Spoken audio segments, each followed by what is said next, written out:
So Kerbal Space Program 0.19 recently came out.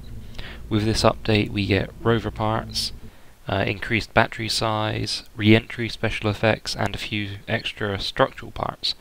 Now I've decided to test out the rover parts here, which is the reason for this 3-column design rocket. So rather than having a central rocket, we've now got a mini rover up there at the top of the rocket. Eventually this will stage away to just be a lander with the rover there.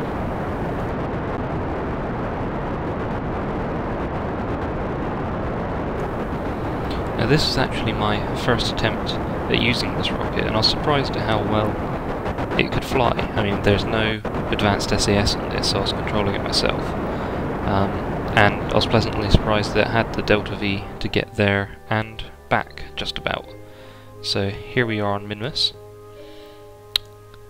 and we will try and land.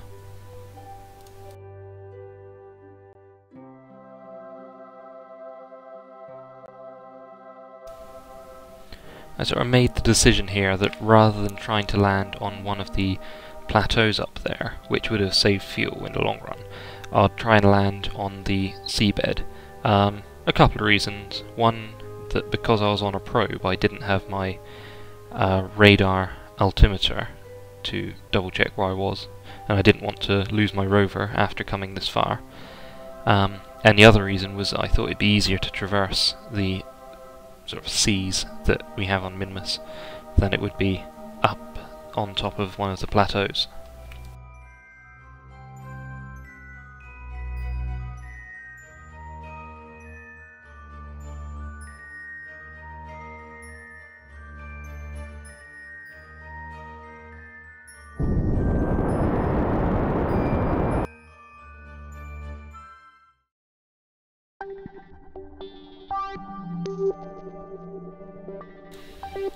So now that we successfully landed on Minmus, it's time to deploy the rover. Before I do this, I go into the options and double check that I've got the rover controls mapped to the right place.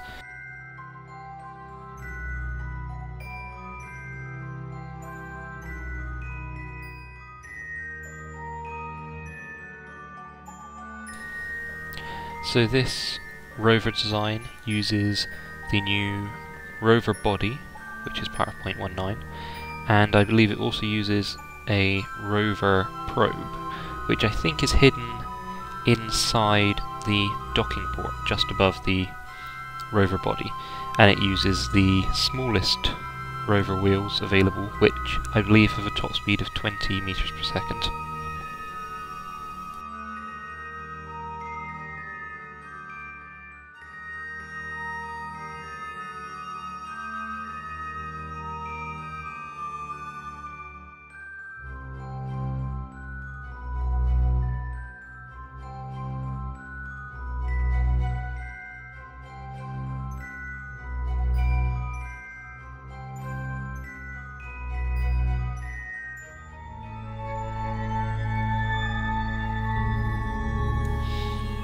So now, as we try and traverse this sea, I speed it up to ×4, because it does take a long time to get across here. And I've also sped up the video as well, and as you can see, I couldn't brake in time when I got to this side, but luckily, all wheels managed to survive the impact. It is possible to re-inflate wheels, but I believe only by a Kerbal when he's on EVA, so any wheels braking with a probe, such as this one, would be catastrophic for the mission.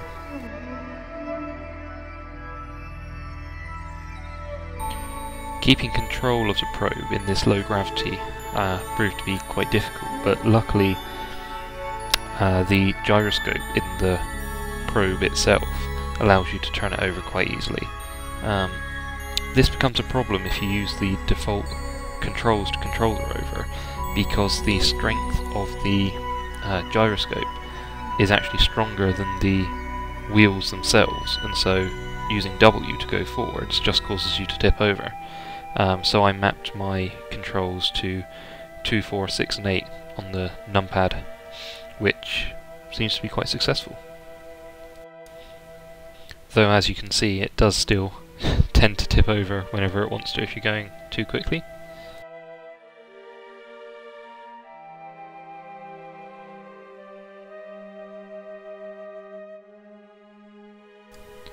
Now finally we get to a point where we need some precision, because I'm going to attempt to dock the rover back onto the lander.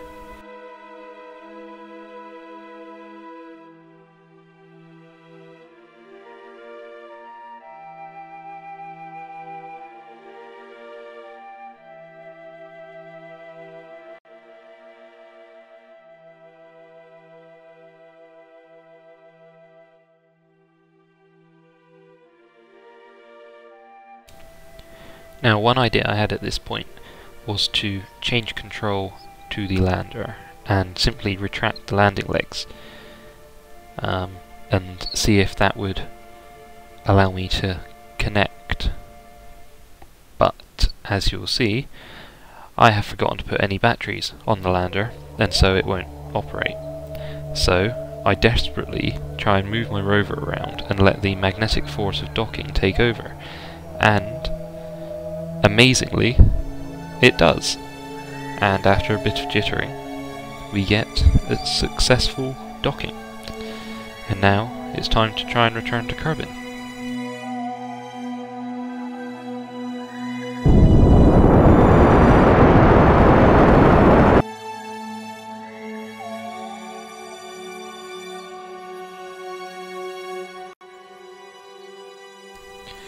Now, I was amazed to have reached this point without any catastrophic failures. So of course it wasn't surprising that I did in fact forget to put any parachutes on my lander, which I had realised by this point, but I decided to go back anyway to make sure I could. And after playing around with the navigation nodes for a little while, I had an intercept with Kerbal. So let's speed through this.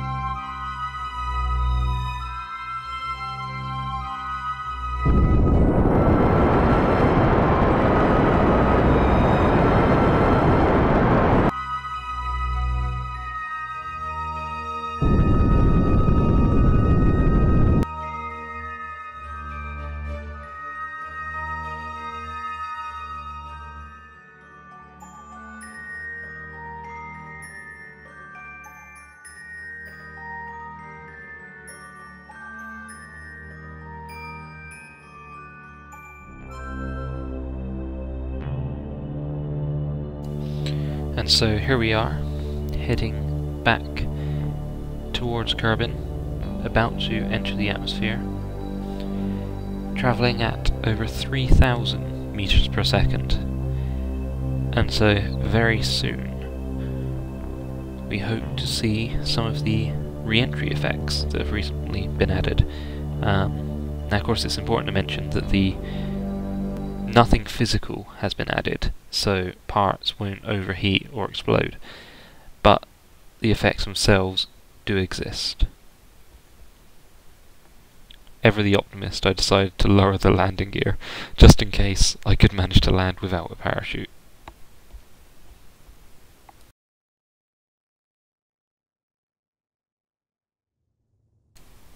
And here the heating effects begin.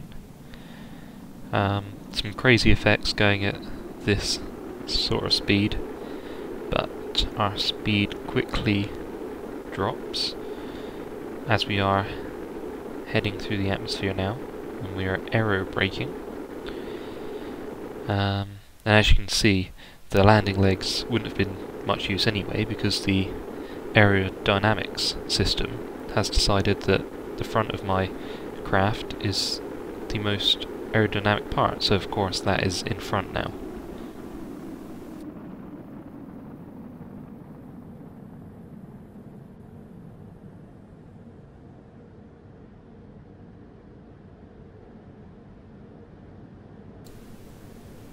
Here, desperately trying to find a way to right myself and be able to make use of the landing legs, not expecting to be able to do much at this sort of speed, but at least trying to give my rover a chance to survive its first ever mission.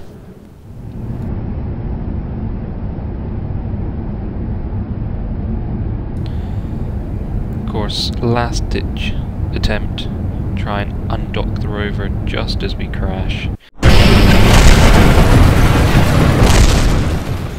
But of course, no success. And so here you can see the debug menu on the left. What I decided to do was put myself into orbit with the infinite fuel and get myself to the right velocity that I was travelling at when I was returning from Minmus. So this is a new design with parachutes on it to see if I can successfully land with these parachutes. I know in the past I've seen some of my creations, especially those that use docking parts like this does, just fall apart when I activate parachutes. So let's see how this one fares. Sadly, over ocean, I wasn't good enough to aim at the same desert I was at last time.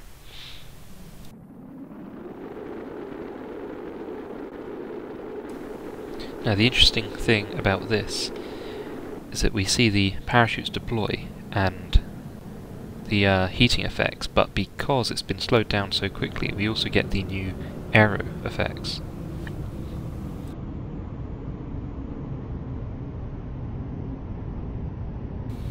And we hit the 500 meters, parachutes fully deployed, everything is still alive, and I would call that a successful landing.